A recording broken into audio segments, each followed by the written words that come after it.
భోజనానికి కూర్చున్న వాళ్ళని అవమానించడం తప్పు కదా? అందుకని ఎవరి కోసం నన్ను చంపేస్తారా?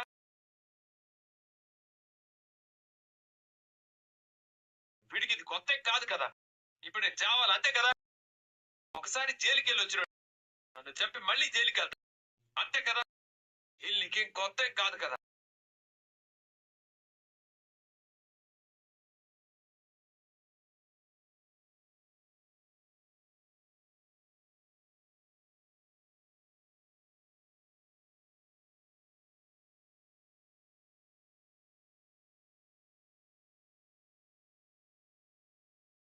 అరే వద్దు వద్దు వద్దురా, నా మాట వినరా, వద్దు దూకు అమ్మా.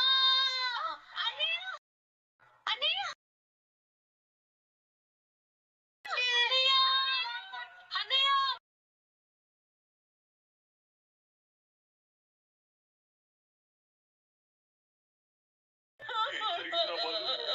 వీడే వీడే నాన్న, అన్నకి ఎంత ఈత రాదు అంటున్నా నీళ్ళలో తోసేశాడు.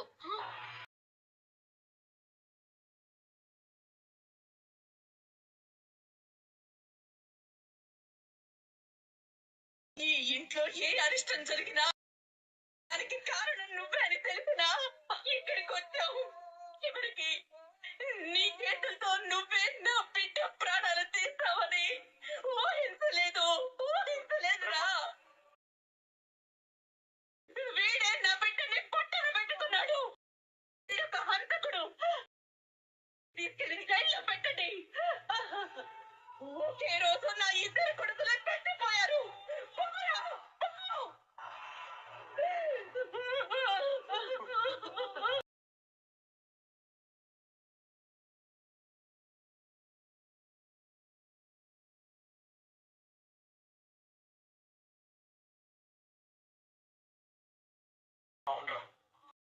జైలేం కొత్త కాదు.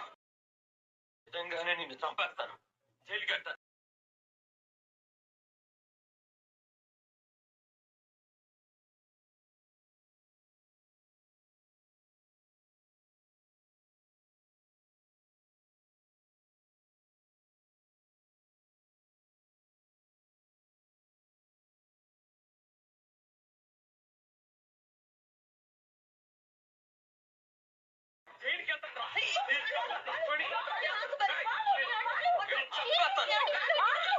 అమ్మా మీనా నాప్ మీనా చంపేస్తా. వదలరా రవి శృతి నాపండిరా, వదలరా.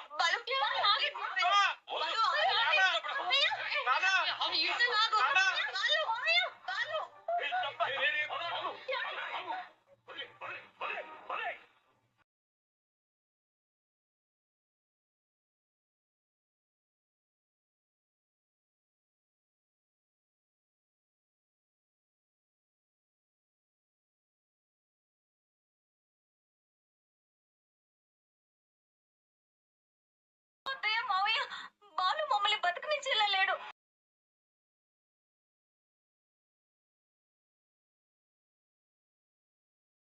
Will you shut up, Rohini? ఇప్పుడు సీన్ క్రియేట్ చేయి.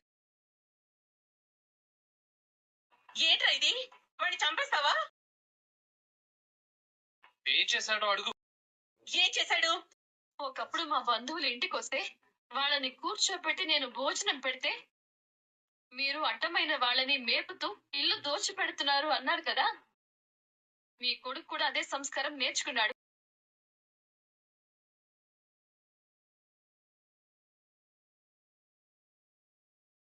అదే బాటలో నడిచాడు. అచ్చం అలాగే రాజేష్ అన్నయ్య ఆయన భార్య వస్తే టిఫిన్ పెట్టినందుకు మధ్యలోనే తినకుండా లేచి వెళ్లిపోయేలా అవమానించారు.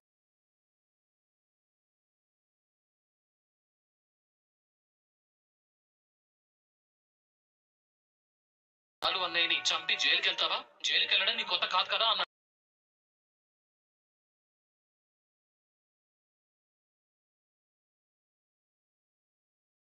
ఊరికే అన్నాడా? ఎలా అయినా అన్నని, తప్పే.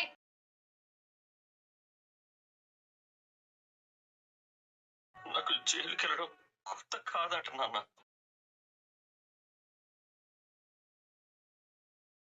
వాడు అమ్మ క్షమించదని తెలిసినా అన్నయ్యని నీళ్లలోకి ఎందుకు తోసావురా? నేనెందుకు అన్నయ్యని తోసేస్తాను నాన్న? మరి ఎలా పడ్డాడు? మనోజ్ అన్నయ్య తోసేశాడు. మరి నిన్ను పోలీసులు తీసుకొస్తుంటే అప్పుడే ఎందుకు చెప్పలేదు?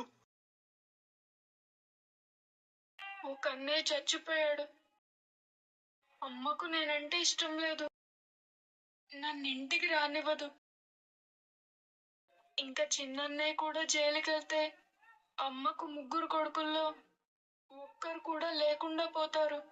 అందుకే చెప్పలేదు. ఇప్పుడు చిన్నన్నయ్య చేశాడని ఇంటికెళ్ళి అమ్మకి చెప్తే అన్నయ్యను కూడా అసహించుకుని నానమ్మ దగ్గర వదిలేస్తుంది. ఇది ఎప్పటికీ అమ్మకి చెప్పనని ప్రామిస్ చేయి నాన్న.